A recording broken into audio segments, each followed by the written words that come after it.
Oh,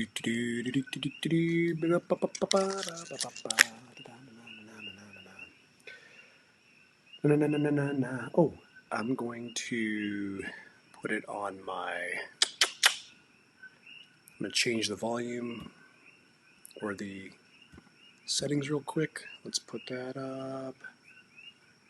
Come on, do it, do it, do it. So now it's on my AirPods. Hopefully that helps out. Hey, welcome to JVB Live, broadcasting in the evening out here in Hawaii. Welcome, everybody. This is part of my skill set build, trying to get comfortable with this live stream, live casting with small audience counts in the beginning. So thanks if you're watching this either live or on replay. And it's fun to hear from people and to get supported from either friends or family, friends all around the world, family all across the country. It's fun. So happy Easter. I want to start off with that. Happy Easter. I know it's in the evening here in Hawaii, and for half the country, it's switched over to the next day, but happy Easter. And I do want to point out that, I was reading the four gospel stories this evening to our children. And yes, we read the Bible routinely to our kids. I think if you are a believer, that's a good practice. Get the stories comfortable in your children's mind.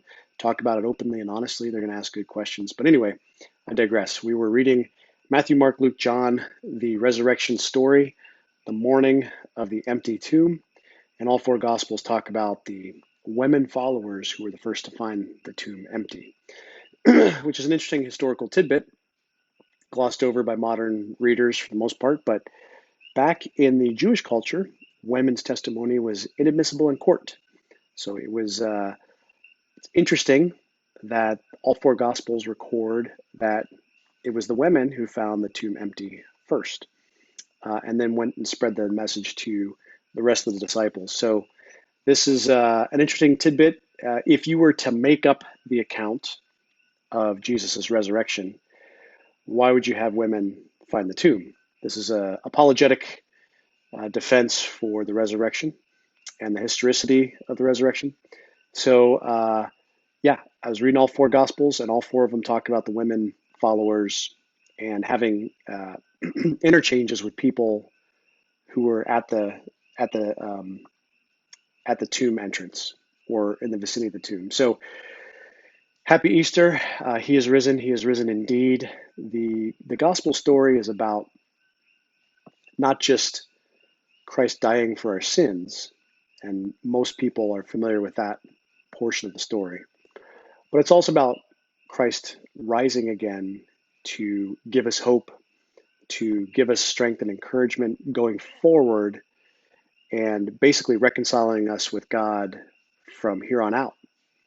And we can find peace and strength and reconciliation with God for the rest of our lives.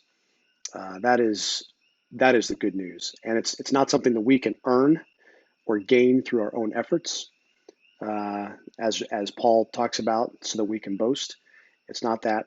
It is we are righteous and endued with Christ's righteousness here going forward, and we can be encouraged with that, because it means that even though we make mistakes, even though we still have sin that creeps up in our lives, we're no longer in bondage to sin. We no longer have the shame and guilt that sin carries with it when we screw up. And even if you don't believe, in sin, or not a believer, how often is it that you hold up to your own standards? You set your own standards for yourself. How often do you abide by those standards? Most of us, dare I say, every one of us misses the mark, misses the standards that we set up for ourselves, whether it's in the Christian context or whatever context you want to put on your life events. So that's what I wanted to start off with this Easter Sunday. Hope everybody had a great time with their family and friends. Last night, I had a Zoom happy hour with some of my high school friends, which was really fun, really, really good time to see everybody. I think that's happening more and more with people having social interactions via live stream, because we can't gather in crowds. And so we we hung out for about an hour and a half last night and shared some back and forth all over the country. We all went to the same high school, different you know different jobs, different career paths. One of my friends is running for office in Texas. Another friend is in Connecticut. He's the VP of a business, and a third friend is in sales. And it was just great. Between all of us, we have 10 kids, and one of us has no kids. But I was thinking about how cool it is to experience this pandemic with technology, with things like YouTube and Zoom and Hangouts and Twitter, et cetera. So even though we're staying at home and we're only going out to get groceries and the bare essentials, unless you're in a key job where you're still going and seeing people every day. But all these technologies allow us to stay connected with the world, stay connected with family, with friends who might be across the world or across the country. How much more lonely would it be if we didn't have this? I guess our focus would be, on the here and now and the people right in front of us. But it's a pretty remarkable time, and not only just to connect people, but also to solve problems together, to reach out and help each other out, to combine minds with COVID-19 and figure out how we could beat this sucker. Um, yeah, just a good thought experiment to imagine what it would have been like back in 1918 with the Spanish flu. And by the way, Netflix has um, this great historical documentary. It's called the 1918 Spanish Flu Historical Documentary. It's on Netflix. It's about just under 40 minutes long, and it talks about what that time was like for the U.S. and for the world. And surprisingly, there's some really eerie similarities, but that flu seemed to be way more deadly and way more quick in causing problems in people than COVID-19. There were many accounts of from the time of symptoms arriving in a patient to the time of death being anywhere from 12 to 18 to 24 hours, very, very quickly. Bleeding from orifices, kind of like Ebola. So it was a little scary back then, and it wiped out a significant number of Americans, somewhere in the 5 to 600,000 range, which is staggering. Um, so fortunately, it looks like we're on track not to get up to those levels with COVID-19, knock on wood. I do want to talk a little bit about the most recent numbers. We are at 555,000 cases plus, according to the New York Times, and just over 22,000 deaths. So the death rate in the last 24 hours, 36 hours, has actually creeped up a little bit. It was 3.7 a few days ago. Now it's 3.9 across the country.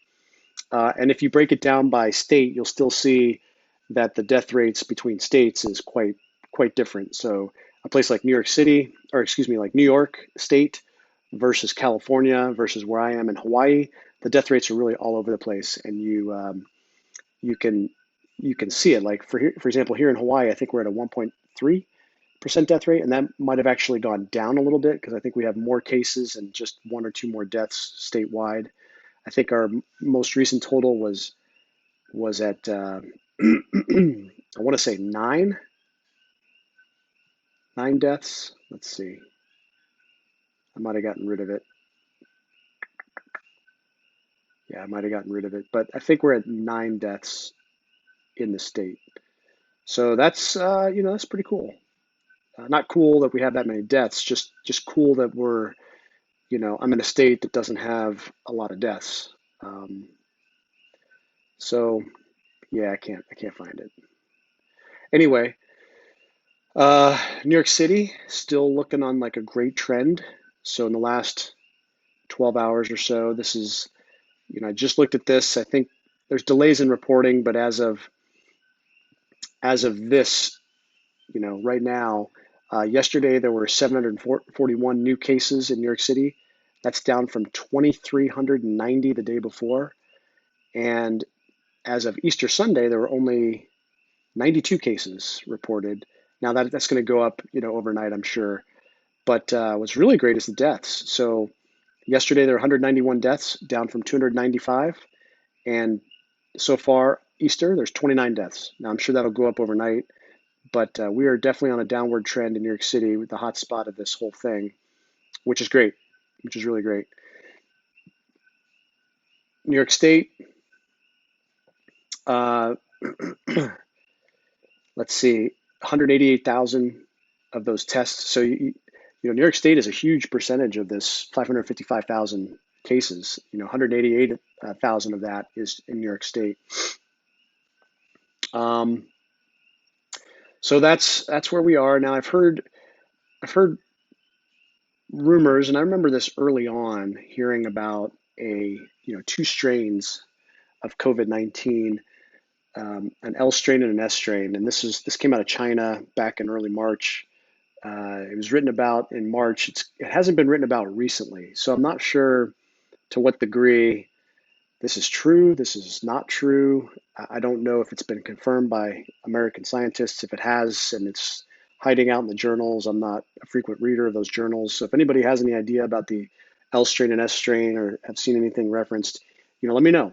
But the reason I mention this is because one thought that I heard in the last 12 hours um, about the reason for the different death rates is because you might have had two different strains come out of China, one which was more lethal and headed towards Europe, one which was less lethal and headed towards the Pacific and the West Coast, and that would explain why Hawaii and California and Washington and the West Coast has a better death rate, fatality rate than the East Coast, which may have gotten their strains from Europe and the deadlier virus, or maybe it mutated going into the European continent. So that's one theory. Who knows? I have no idea if that's right or not, but it seems plausible.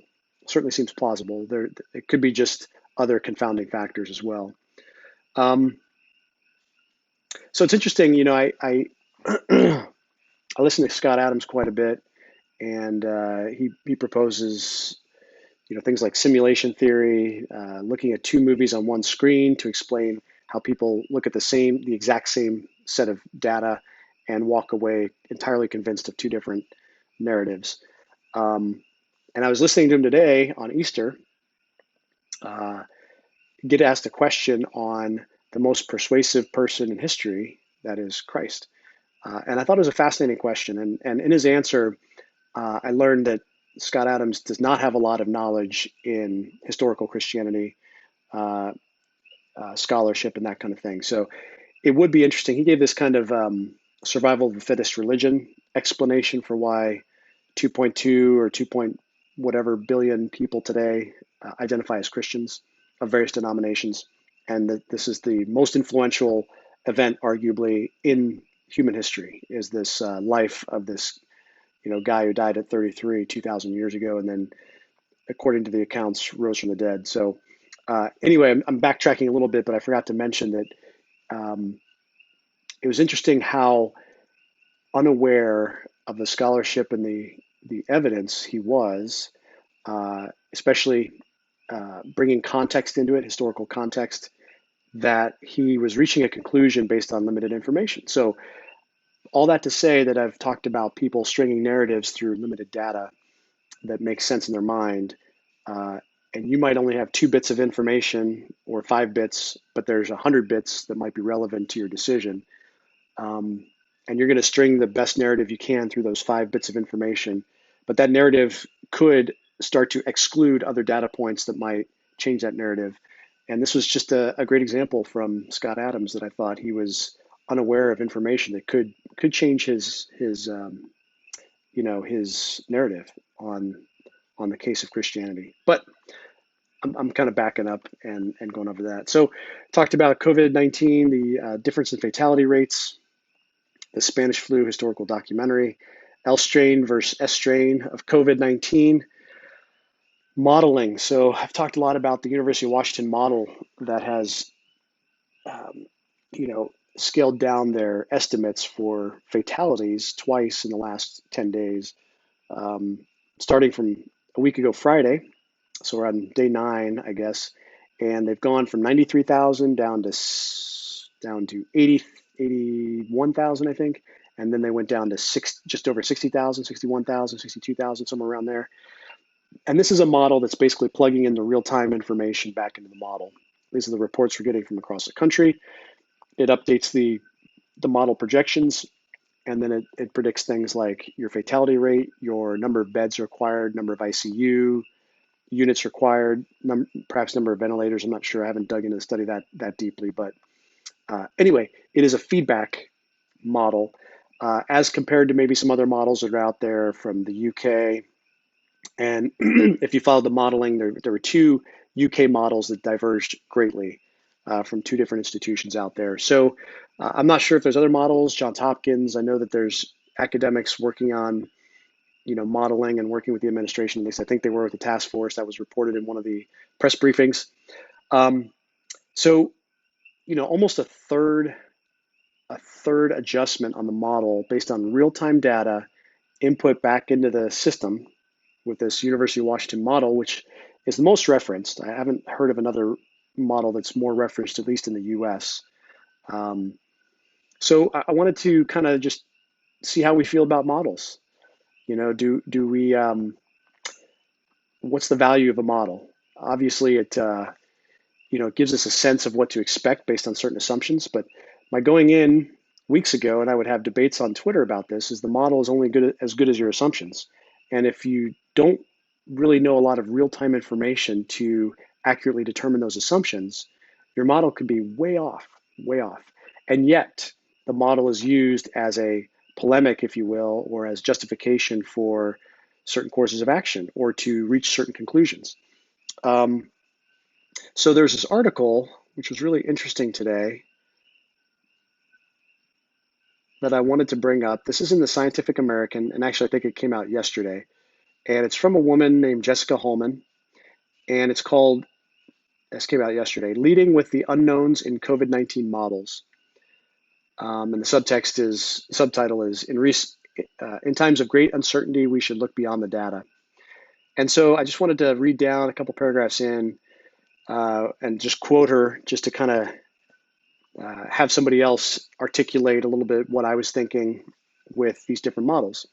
So model results are powerful because from them we can calculate risks. For example, how much more likely is it that our that our death rate reaches 10% of cases as it is in Italy under distancing measures? How likely is it that the virus will peak in 2 to 3 weeks? And by quantifying unknowns, estimates of risks make clear that what will happen is not completely certain, but what can nonetheless empower us to make decisions and weigh trade-offs. What worries me as an expert in reasoning under uncertainty is a more difficult type of uncertainty, the uncertainty that arises from the many unknowns underlying COVID-19 data and models. We can't easily quantify this uncertainty, and it is easy to overlook since it is not conveyed by model estimates alone. One form of unquantifiable uncertainty stems from our limited ability to estimate how accurate the data that is input to these models is. Available data on COVID-19 case counts are likely to be unreliable as a result of large differences in the scale of testing in different locations, combined with inconsistencies in how testing is applied in a single location. This leads to case number comparisons of apples to oranges. A larger number of cases in one place, or even a higher rate of cases per capita, does not necessarily equate to higher risk. More likely, it means health providers are testing more broadly in that location. Until we implement more comprehensive, non-selective testing, we can't quantify exactly how at risk of bias these data are. Data on deaths from COVID-19 are likely to be more reliable, but may still be far from perfect. For example, it may be difficult to trace whether COVID-19 or another pre-existing condition caused death in the elderly. Community decision makers may also be incentivized to underreport deaths to avoid spreading panic or crippling a local economy. A second form of unquantifiable uncertainty stems from the fact that models are often gross simplifications of real-world situations. Many of the models being used to forecast our future under COVID-19 make strong assumptions that seem contradicted by what we expect in reality. Models vary in the assumptions they make about the mechanism behind disease transmission. Some approaches focus on fitting curves to available data, rather than assuming mechanisms that account for realities like incubation periods and immunity after infection. Others account for these dynamics, but make strong assumptions about the predictability of human behavior in the face of a crisis.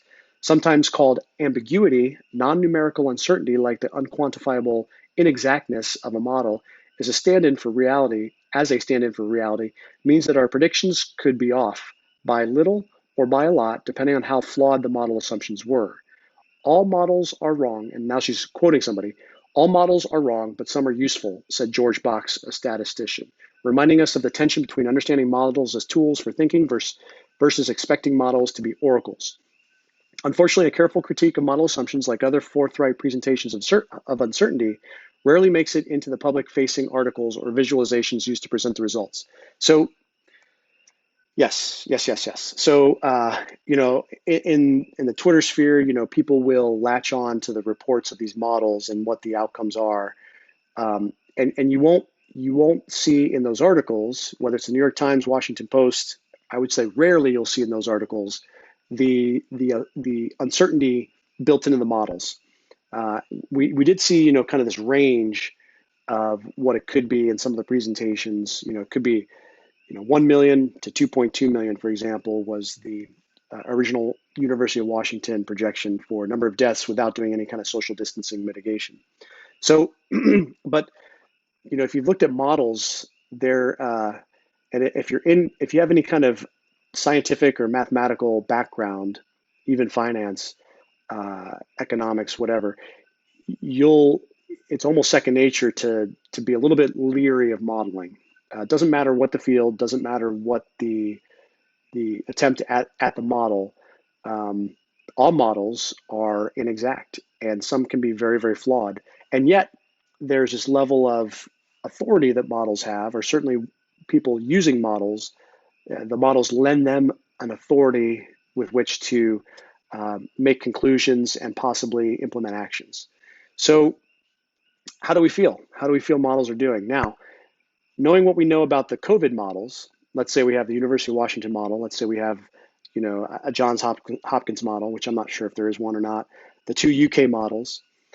Would we assume that one of those models is better at predicting the actual outcome of COVID, or would we take just all the models and average them together to try to get an average, an average guess, combining all those models to give us, that picture of um, what COVID would look like in the future. And I would think that most people would not conclude that you'd want to combine and average the models. Instead, you'd want to analyze them side by side and see which one has better predictability, predicting power, and then you pivot to the one that has the better predicting power.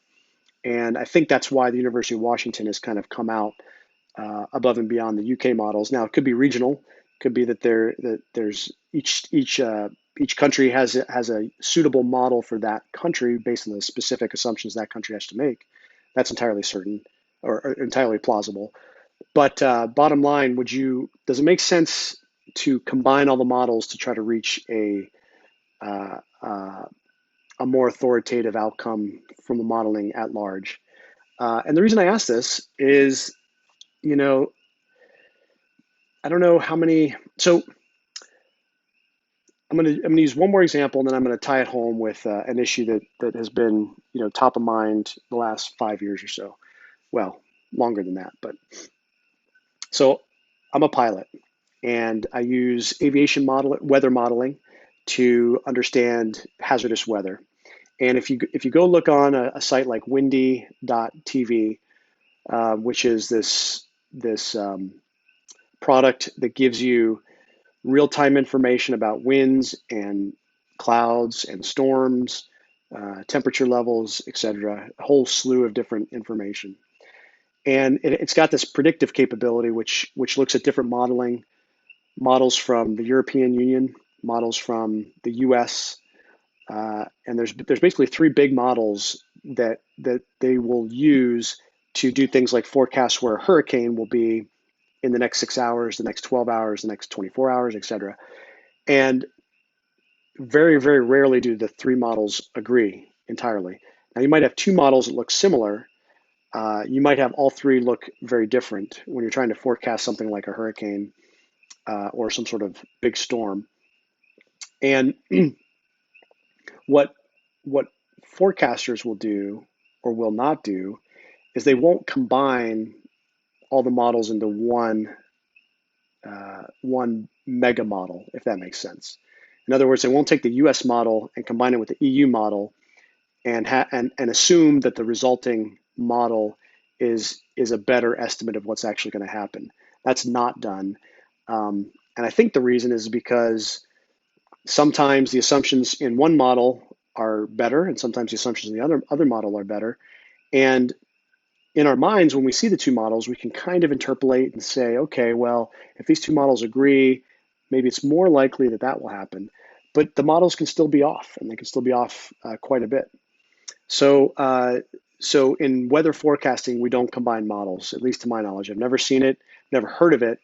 And as an aviator for the last 20 years, I use these predictive models quite extensively in my pre-flight planning. But what about climate change? So the uh, the UN IPCC uh, combines, I think, something like 39 models. I forget the number exactly, but they combine them. They combine them all to end up getting their result that they release in their reports. So this is an interesting, unique circumstance where a major body actually combines the models and averages them, and there might be some weight. I haven't looked at the methodology at all. Maybe somebody knows, but they combine them all, and then that's the report of the IPCC. And I'm old enough to remember that back in the 80s, with the hockey stick theory that was proposed, that by 1998 there was supposed to be a certain temperature reached in the world. That didn't pan out. Early 2000s, Al Gore put out the film that talked about by 2012 being this way. That didn't happen. And I just have this memory of all the modeling and all the forecasting for like the last 30, 40 years, uh, at least in the public's mind, at least the very, very strongly worded, um, we need to take action now, never really panning out. I remember in grade school, this is the first model I was exposed to, was in grade school back in the 80s, and thinking, oh my gosh, like, what am I going to do as a 12-year-old to fix this? And uh, and then being relieved to find out that the prediction that was assumed to be assumed to happen back in the late 80s ended up not being true 10 years later. So uh, I don't say that to say that climate change and human climate change isn't a real thing or a fake thing.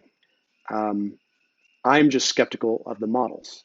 I think that the models, first of all, averaging, several dozen models to me is a little bit questionable. I don't know that that gives us the best information. And if you're going to make prescriptive policy decisions based on that averaging of all those models, I think that there might be a better way we can have that discussion. So, how can we have a better discussion about climate change and some policies that we might want to do to at least, be careful, at least, take the gambler's decision and say, okay, it's possible we have an effect, so let's try to minimize that effect. I'm in favor of things like the green nuclear deal. And this is supported by people like Mark Schneider and others who really have become experts on Generation 4 nuclear power and have really tried to advocate for that. Now, Bill Gates has done some work on Generation 4 nuclear power as well. And so really, I think that should be in our discussion about how to hedge our bets going forward in climate change. And if we're a leader in Generation 4 nuclear power, we can certainly export that to other places around the world and become really the true leader that many global, climate change alarmists would want us to do, is be the leader in alternative energies. Now, I'm not persuaded that the typical alternative energies like wind and solar, et cetera, are going to get us there. And for evidence of that, I've seen some reports out of, excuse me, places like Germany and other places in Europe that they've tried to go super renewable, and they're finding that they can't sustain it. There's that the energy requirements for the country and for the growth cannot be sustained through renewables alone. They've had to go back to more traditional methods of energy production. So I'm in favor of green nuclear deal. That's what I'm in favor of. I think that's a way better course of action than drastically altering our economy or altering our infrastructure in ways that might have mega unintended consequences for our future that we can't predict right now. So just leaving that out there. Green nuclear deal. Coming out of this COVID thing, getting back to work, people are saying maybe May 1st, maybe May 15th, maybe June 1st, maybe going into the summer to get back in some sort of regular capacity. But big dialogue has broken out about what kinds of freedoms or privacy may or may not need to change going forward. So you've heard about this Apple and Google collaboration to maybe send a text to somebody who has been within 4 feet or 6 feet of distance from somebody who later on comes down with symptoms of COVID-19, and kind of what privacy implications that may entail.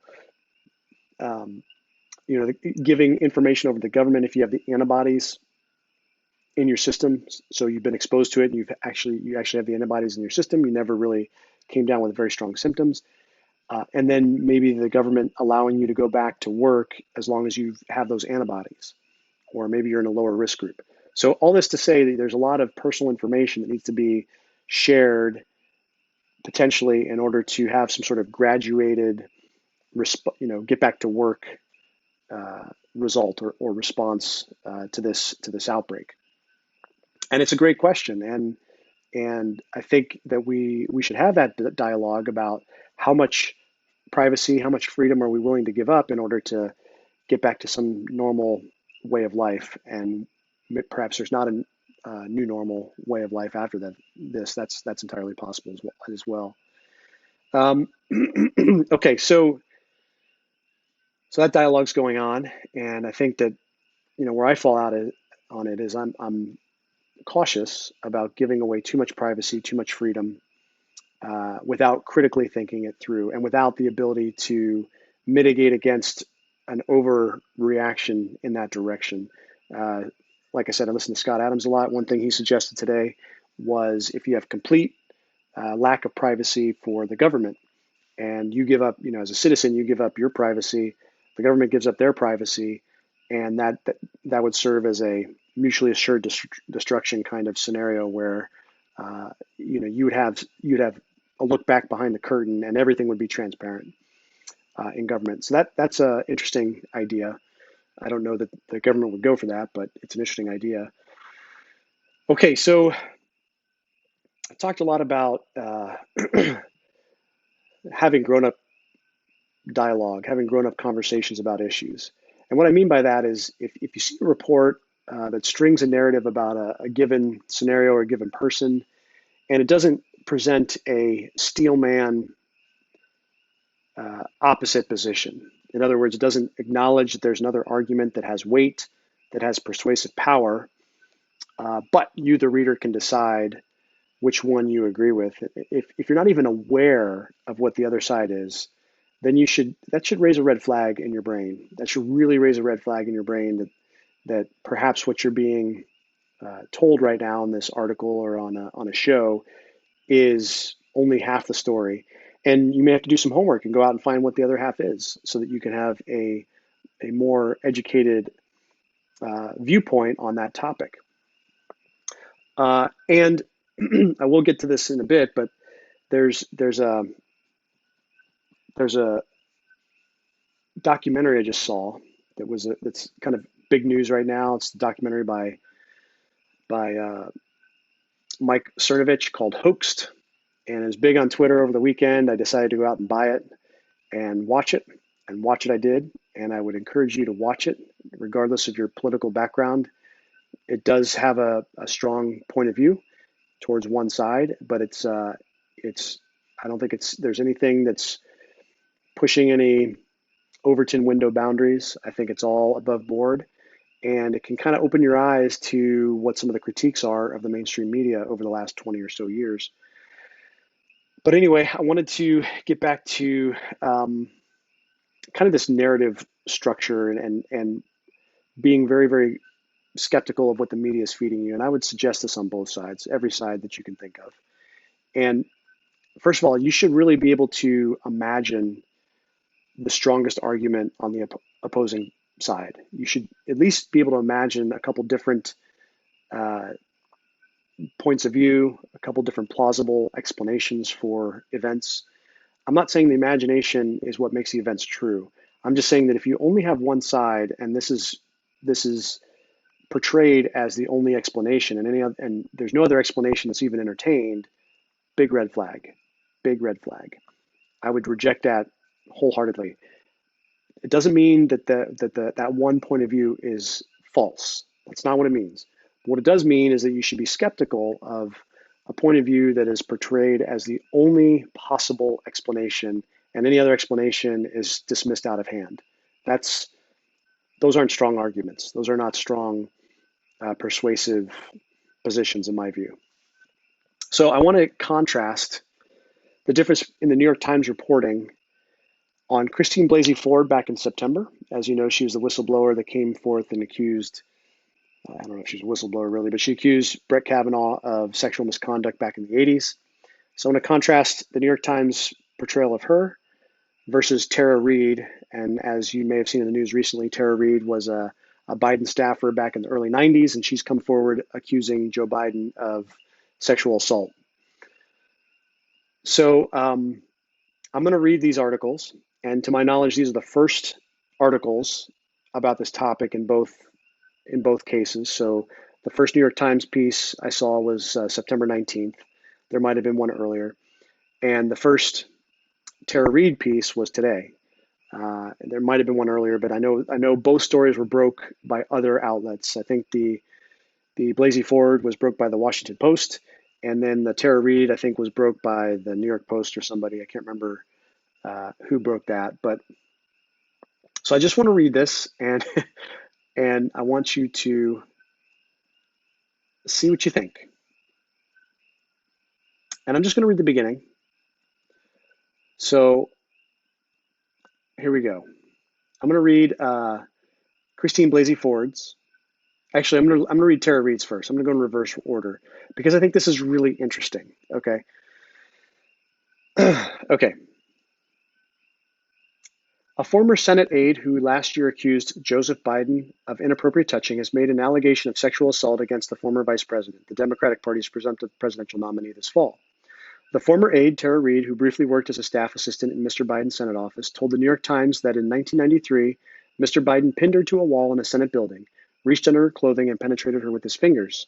A friend said that Mrs. Reade told her the details of the allegation at the time. Another friend and a brother of Mrs. Reade's said she told them over the years about a traumatic sexual incident involving Mr. Biden. A spokesman for Mr. Biden said the allegation was false. In interviews, several people who worked in the Senate office with Ms. Reade said they did not recall any talk of such an incident or similar behavior by Mr. Biden toward her or any women. Two office interns who worked directly with Ms. Reade said they were unaware of the allegations or any treatment that troubled her. Last year, Ms. Reade and 7 other women came forward to accuse Mr. Biden of kissing, hugging, or touching them in ways that made them feel uncomfortable. Ms. Reade told the Times that Mr. Biden had publicly stroked her neck, wrapped his fingers in her hair, and touched her in ways that made her uncomfortable. Soon after Ms. Reade made the new allegation in a podcast interview released March 25th, the Times began reporting on her account and seeking corroboration through interviews, documents, and other sources. The Times interviewed Ms. Reade on multiple days over hours, as well as those she told about Mr. Biden's behavior and other friends. The Times also interviewed lawyers who spoke to Ms. Reade about her allegation. Nearly 24 people who worked with Mr. Biden during the early 1990s, including many who worked with Ms. Reade and the other 7 women who criticized Mr. Biden last year to discuss their experience. No other allegation about sexual assault surfaced in the course of the reporting, nor did any former Biden staff members corroborate any details of Ms. Reade's allegation. The Times found no pattern of sexual misconduct by Mr. Biden. Okay. Skip down to the end of the next paragraph. Ms. Reade said she filed the report, so she filed a police report on recently to give herself an additional degree of safety from potential threats. Filing a false police report may be punishable by a fine and imprisonment. Just a throwaway comment there about a false police report. Okay, I'm going to stop there. So Ms. Reade, these allegations, there's a police report. She told people at the time about this event. And it sounds like the Times has reported on this before. I just haven't read a lot of that. Let's contrast that with September 19th, Christine Blasey Ford. And I want to just, so Tara Reade, very factual, very matter of fact. Hey, here's what we did. Here's what happened. Here's what her reports are. Here's who we talked to. And we didn't find anything after this. And oh, by the way, she filed a police report. And filing a false police report is not really allowed. So let's contrast that with Christine Blasey Ford. Notice the difference. The text message from Christine Blasey Ford this summer worried her college best friend, Catherine Pawarski. Over their years of friendship as roommates, bridesmaids, and parents on opposite coasts, Dr. Blasey wanted to know, had she ever confided that she had been sexually assaulted in high school? No, Miss Pawarski said, she texted back. She would have remembered that, and was everything okay? Dr. Blasey didn't want to speak in detail quite yet. Her friend recalled her responding, I don't know why she was asking that or what it ultimately meant or didn't mean, Miss Pawarski said in an interview, but she remembers thinking that the question betrayed deep turmoil. That was about a month before Dr. Blasey, a research psychologist, came forward with her allegations that Judge Brett Kavanaugh, President Trump's Supreme Court nominee, sexually assaulted her more than 3 decades ago when they were high school students in the Washington suburbs. Just days ago, both Dr. Blasey and Judge Kavanaugh, who has denied sexually assaulting her or anyone, had been expected to testify on Monday before the Senate Judiciary Committee about the allegation, setting up a contest of credibility reminiscent of 1991 when Anita Hill leveled accusations of sexual harassment against Clarence Thomas.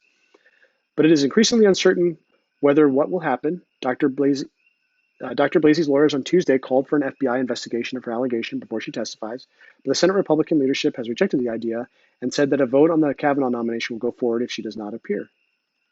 Okay, so I wanted to point out the very personal, draw you into a personal story that this piece starts with, which is, by the way, the title is For Christine Blasey Ford, A Drastic Turn from a Quiet Life in Academia. So you're very much drawn into this text message, and is everything okay? And I didn't know what it meant. That's the opening piece, and it's designed to set you up emotionally to kind of figure out, to kind of persuade you a little bit to be at least sympathetic to Christine Blasey Ford's position. And contrast that with the one that just came out about Tara Reade. And very factual, very matter of fact, some throwaway sentences in there about she files a false police report and that's punishable. And the Times found no pattern of misconduct. So not that there's anything necessarily wrong with either of these articles. I want to stress that. It's not that there's something, objectively wrong with this kind of reporting. The only thing is that one really lays out this kind of just the facts, ma'am piece, and then has a couple sentences in there to make you, to potentially cause doubt in your mind about her account. While the other one draws you in immediately into this personal dialogue back and forth between her and one of her college roommates, and you enter into this slightly different emotional state, different narrative. And those two, the difference in those two are very persuasive and potentially persuade you towards one way or the other. So just thought that was interesting. It's an interesting difference in reporting style of two very recent sexual misconduct allegations about two very prominent men. So we'll see how this plays out. Obviously, President Trump has had sexual misconduct allegations against him. So, will anything come of this? Probably not, but we'll see. Okay, the other thing I wanted to kind of cover is the role of revisionism. So what I love about our modern information era is that, stuff is archived. You can go back and see the reports from the same news outlets that are now taking a very critical position one way. And you can go back in time, and in many cases not too far, and find that they were taking the opposite position. And so obviously, aside from the hypocritical nature of putting, let's say, two headlines separated by 2 months that are completely polar opposite. Uh, it says an interesting thing about information and about fact and about truth. So I retweeted a couple examples, and I wanted to bring them up. Nothing too specific to get into, but um, and this is basically from a Twitter account called the Reagan Battalion. So I'll just read the tweet. The New York Times, Joe Biden, Vox.com, and other leftists criticized Trump back in February when he announced travel measures to stop the spread of COVID-19. They called it racist and xenophobic. And you know who else did that is the CDC, not the CDC, the World Health Organization. Now they want to rewrite history. Don't allow them to get away with it. So the revisionism that's taking place is saying that there's all these warning signs earlier, and that more should have been done earlier. And no doubt that's true. It's a bad argument because that applies to everything. Literally everything could have been done earlier. Could have dealt with Saddam Hussein earlier. We could have dealt with Adolf Hitler earlier. Um, we could have fixed this problem earlier. We could have done this earlier. We could have done that earlier. And almost every single major big event could have been handled better. 9/11. You may remember the information failures, the intelligence failures from 9/11. We should have known earlier. We had the warning signs. We still failed to prevent it. Or WMDs. We should have had better information. We should have come to the conclusion that WMDs were not there earlier, et cetera. So what's interesting about this is it's kind of like a damned if you do, damned if you don't. So Trump took early action. I think it was late January, January 30th or 31st. He did the China ban. Now it wasn't a full ban, but it was targeted at Wuhan, and he was he was raked over for that, right? It was racist, it was xenophobic, and all that stuff is public. All those headlines in the New York Times, Vox, different politicians, Chuck Schumer, those tweets are still out there. Those were all very critical, saying this was an overreaction. This was just more in line with his close the borders and anti-immigrant positions. And now, looking back, the position is, well, we should have done more. There should have been more action taken to get ahead of this COVID thing. So it's pretty interesting. So now there's this revisionist tendency that I think is out there, and I just want to talk about it a little bit. First of all, revisionist history is universal. All of us do it. All of us do it. What do I mean by that? Well, you have a relationship, you have an experience with an employer, you have an experience in school, you have an experience with a teacher, with a class, with a team. And when you look back on that experience, whether it's a person or a team or an organization, you are going to have an attitude, you're going to have a story about that time. That's what most interview questions are, is tell me about your past, tell me about a time you did blah, blah, blah. Tell me about this part of your work experience. And you formulate that into a story. And that story is going to be hopefully compelling, hopefully interesting, but by definition, it's going to exclude perhaps some very, very important things that don't get mentioned. And the story is going to be designed to reinforce your own axioms, potentially reinforce your own prior beliefs. You can use story to generate, new beliefs as well. But in this case, with the role of the media, I think that there's a tendency to look back on history and revise it and distort it to fit your axioms and to fit your prior beliefs and to impose confirmation bias on the past. And you can see this all over the place. I mean, literally all over the place. Keep your eyes open for it, because you will find, you name the news source, you name the reporter, you name the event, and when you look back on that event, you'll see both sides looking at that event to reinforce their own prior positions, their own prior beliefs. So I've noticed a lot of that, and Twitter is great because it'll show you the quotes side by side, and people reject that information because they have their own prior belief, and that's fine. Now, I want to lastly, see, we've been going 49 minutes. I want to lastly cover this movie hoaxed because I thought it was really, really entertaining. And I want to give a brief synopsis of this movie and then share with you what I thought was the most important part of the movie. So the movie talks about a couple different media people who were uh, prominent figures who got interviewed and had the narrative had basically had unforeseen attacks happen to them, uh, tearing down their character. This happened to Mike Cernovich. So it looked at the film The Red Pill by this feminist film producer who was studying the men's rights movement. You may recall this a couple of years back. It looked at Scott Adams, Alex Jones. You may remember Alex Jones and the Sandy Hook comments, and then the interview he did with Megyn Kelly of Fox News, who I met. Anthony Scaramucci, looked at Trump. Interestingly, this this this comment on Trump by this history professor named Alberto Martinez. He looked at two comments early on that kind of set the tone for who Trump haters thought that Trump was. One was the comment that all Mexicans are rapists, and the other one was this Muslim database. And he basically debunked both of them.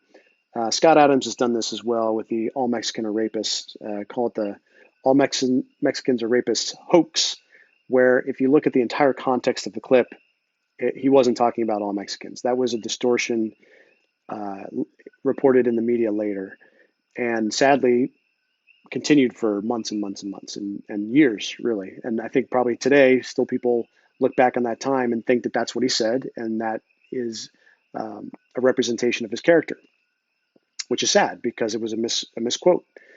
And then the Muslim database quote. So this was attributed to Trump as an idea that maybe we should have this Muslim database. But if you actually go back and look at the interview, it was a suggestion from the reporter. And the answer to the suggestion, or this kind of a suggestion framed as a question, the answer to that was the typical politician. Well, we'll have to look at a lot of things and blah blah blah blah, and keep options open about a lot of different things, you know. And that was manipulated into Trump is calling for a Muslim database, which was not true. So so it looks at that, and these are earlier things from the early part of the Trump administration in the campaign. Um, it looks at the history of communism with propaganda and with reporting on communism, especially here in the U.S.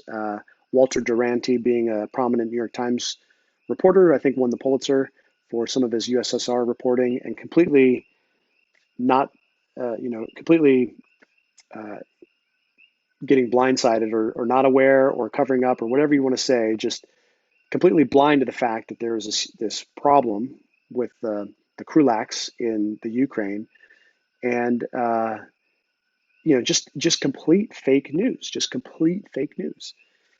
back in the 30s and 40s. So, so this guy, Dr. Jim Coopers, who was also interviewed in the film, he talks about this golden age of journalism, or at least the supposed golden age of journalism back in the 1950s. The beat reporter just trying to get ahead of the story, kind of disheveled and just reporting the facts, letting the audience decide.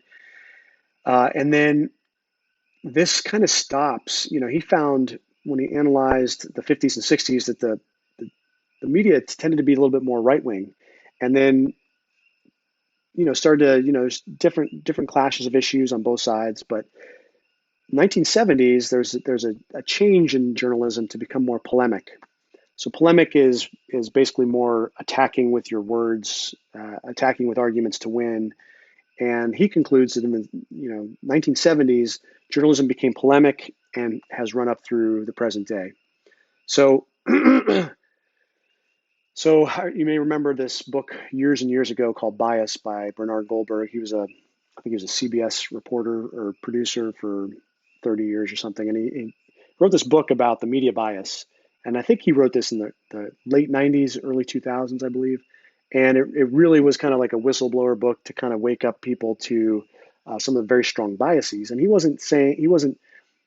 saying the bias was ill-intentioned, or that the communication of the reporting was ill-intentioned, but he was saying that it's only natural for biases to come out in the reporting. And if you have a heterogeneous um, uh, or a homogeneous mix of reporters, 90% liberal, then the information getting put out is naturally going to express some of their prior positions. That's just inevitable. So anyway, he had a great book. Now, what what this film suggests is that coming up through the present day, it's gotten a lot more diabolical almost. Now, I don't know if that's true, but definitely a lot more. Reporters know what they're doing. They're trying to minimize new media, make it look bad, and they're trying to protect their own business models, mainstream media. And I think there's a tremendous amount of truth to that. They talk about the Desert Storm story with Iraqi incubators, which happened to be the daughter of a crown prince of Kuwait. And that story, I guess, was planted by a big PR firm. I didn't know that. Hopefully, that's accurate. And then a little bit about Project Mockingbird, which I got to dig into. I'm not really sure what that is, or the NDAA signed by Obama in 2011 or 2012. So that's something I want to look into a little bit more.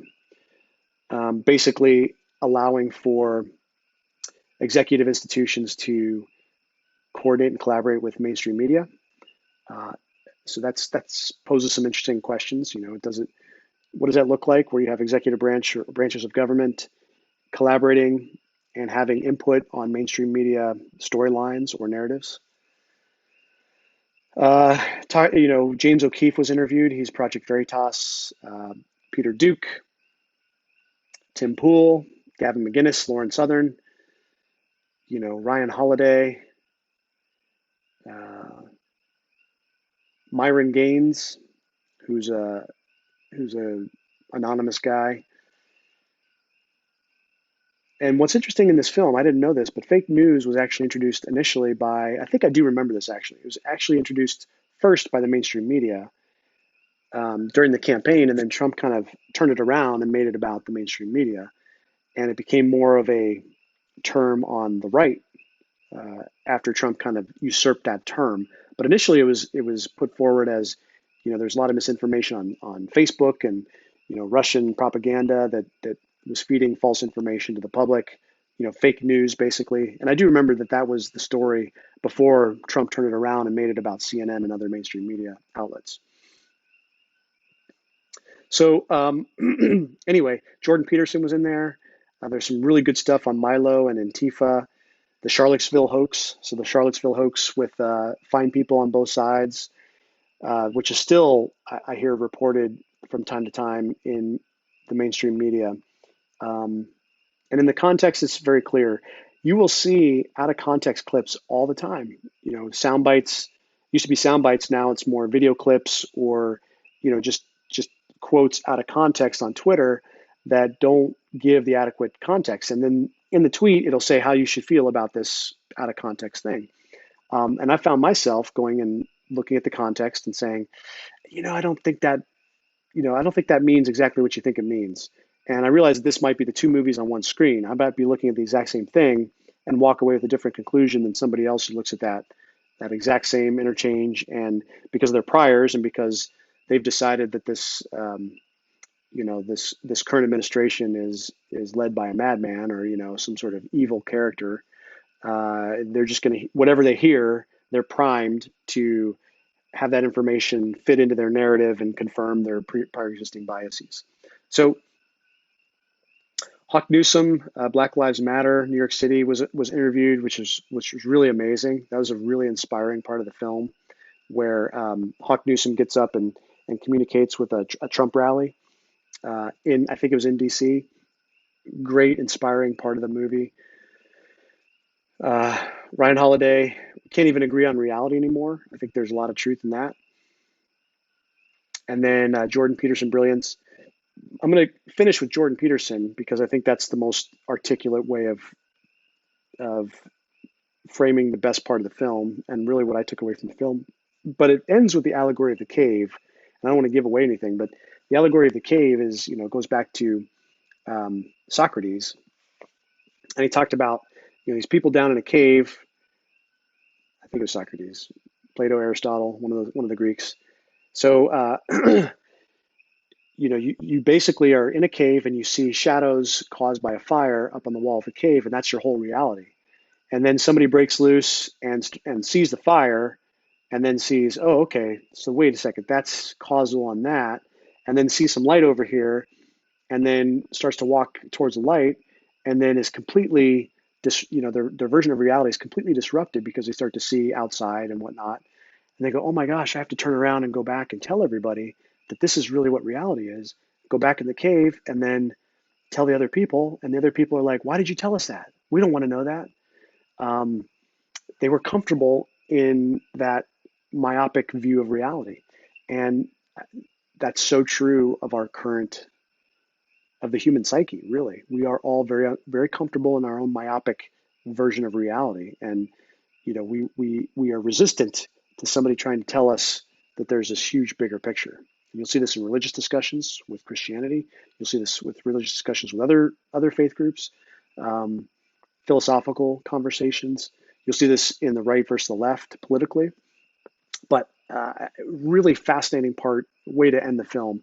But I do want to talk about what Jordan Peterson said in it, and I want to read it. I copied it down because I really did I really did think this was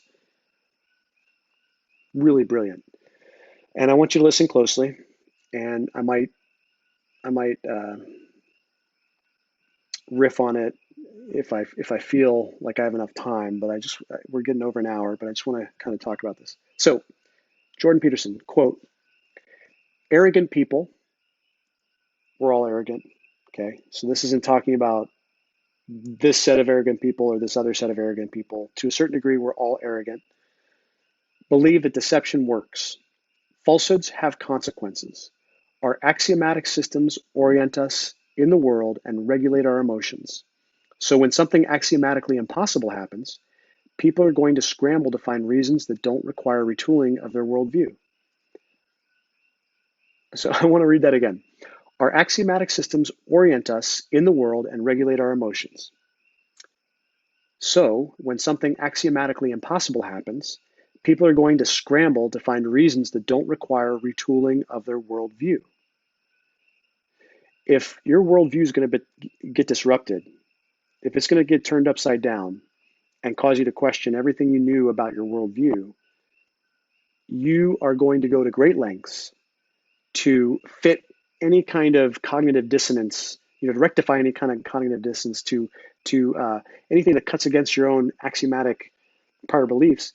You're going to figure out ways to dismiss it or to explain it away. That's true of all of us. So people are going to scramble to find reasons that don't require retooling of their worldview. And it's no wonder, because they're avoiding, in archetypical terms, an involuntary descent into the underworld and even to hell.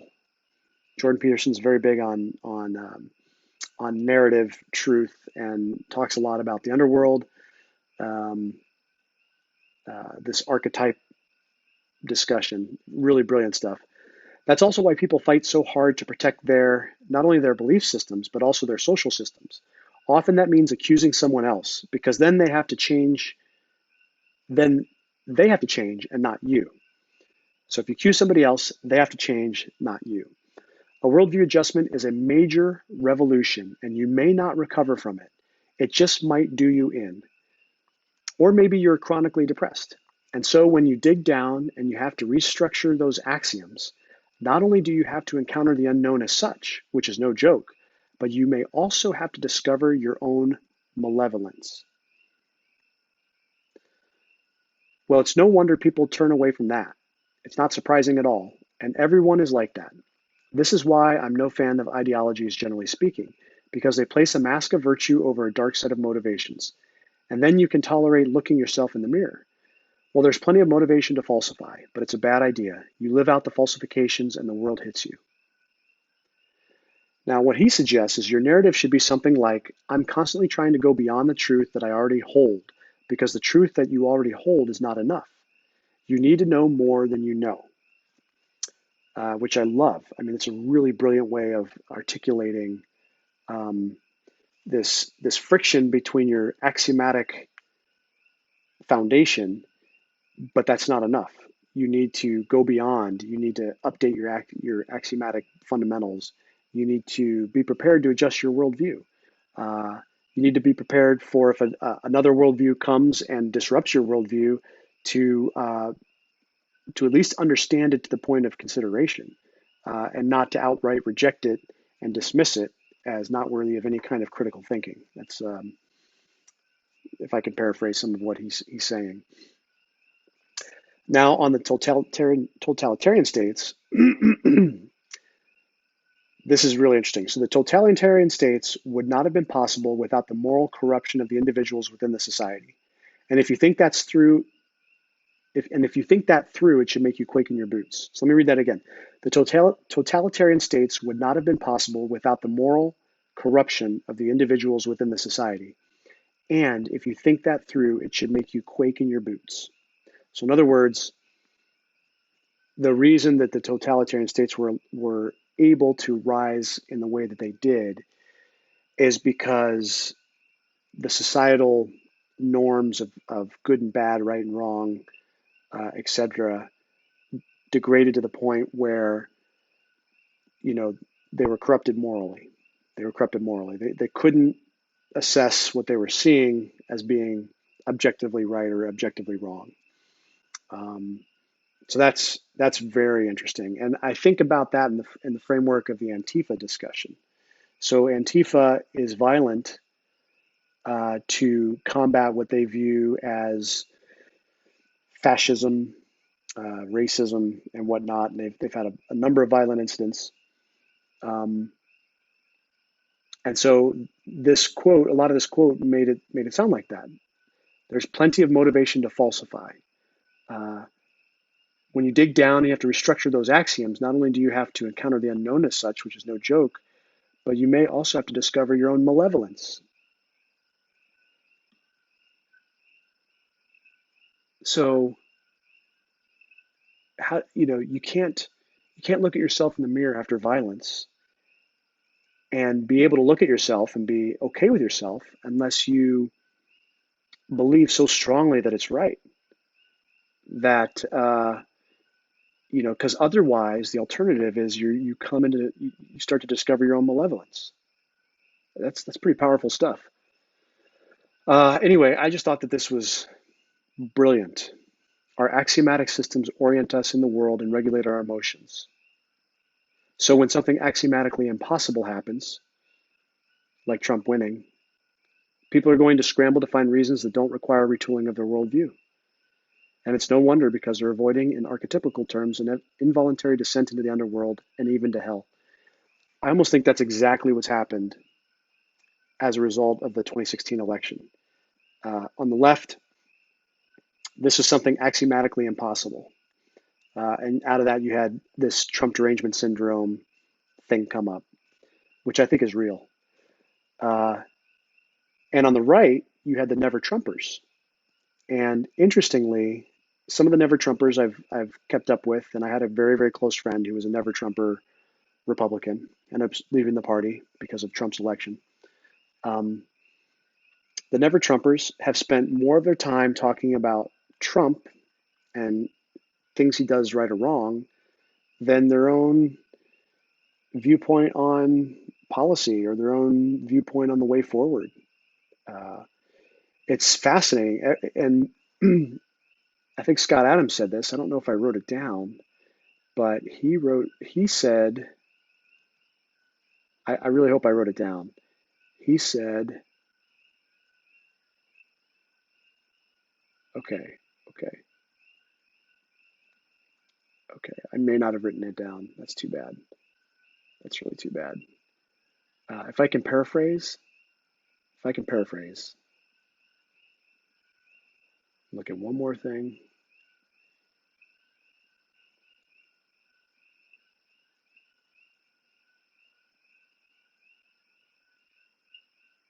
Okay, I did not write it down, so I'm gonna have to remember, try to paraphrase it from memory.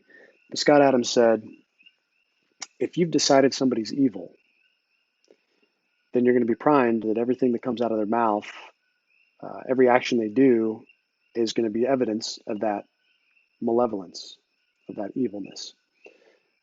I think that that's the interpretation that most of the mainstream media and most of the left puts on the current administration. There's zero charitable interpretation of the words or the actions. Zero. I mean, hardly any. And that's sad. I think we want to choose a society where you take you at least start with a charitable interpretation until you're proven otherwise. But that wasn't the case here. When Trump was elected, even before that, people started with the worst interpretation of his words and actions and events, the worst. Um, and any kind of alternative explanation was just dismissed outright. So you really had this breakdown in thinking between the two sides of of our political process. Really big breakdown in thinking, and it has really divided us, and that's sad. So what would it look like? I want to go back to what I post on my Twitter account.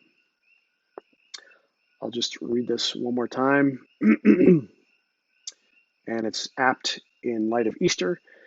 You may have heard it said that love conquers all, or that perfect love casts out fear. So, what does it look like to love our political opponents? Asking for a friend. Uh, Sadly, we do have opponents. Um, we think of enemies as in this far country, over there that have attacked us on 9/11, or that surprise attacked us in Pearl Harbor in 1941, or who um, got into war in Europe in World War One, invaded this country. We typically frame our enemies in those easy to understand uh, ways. I'd submit that our enemies are those who disagree with you the way you think. And I'm not saying this like in a strong way. I'm just saying the outcome is you view these people as enemies. Sadly, uh, even in your own house, when you get in an argument with your spouse, maybe they see you as an enemy. Maybe you see them as an enemy. Uh, so this ethic, this Christian ethic of loving your enemies and praying for those who persecute you, is super powerful because it gets you out of trying to be right and trying to win the argument. It helps you to pray for them, even though they are in the moment they feel like they're totally against you. Um, Forgive them, uh, not have their reactions impact who you are as a person or your own identity, and to still in the midst of all that express love and compassion and goodwill and charity, taking a charitable position towards them. And I think that increasing the level of charity would be in order for all of us. So anytime you see an article out there or a statement in the press or a politician who's demonizing a person, or taking an action or deed maybe out of context and assuming the worst interpretation on that, maybe double think.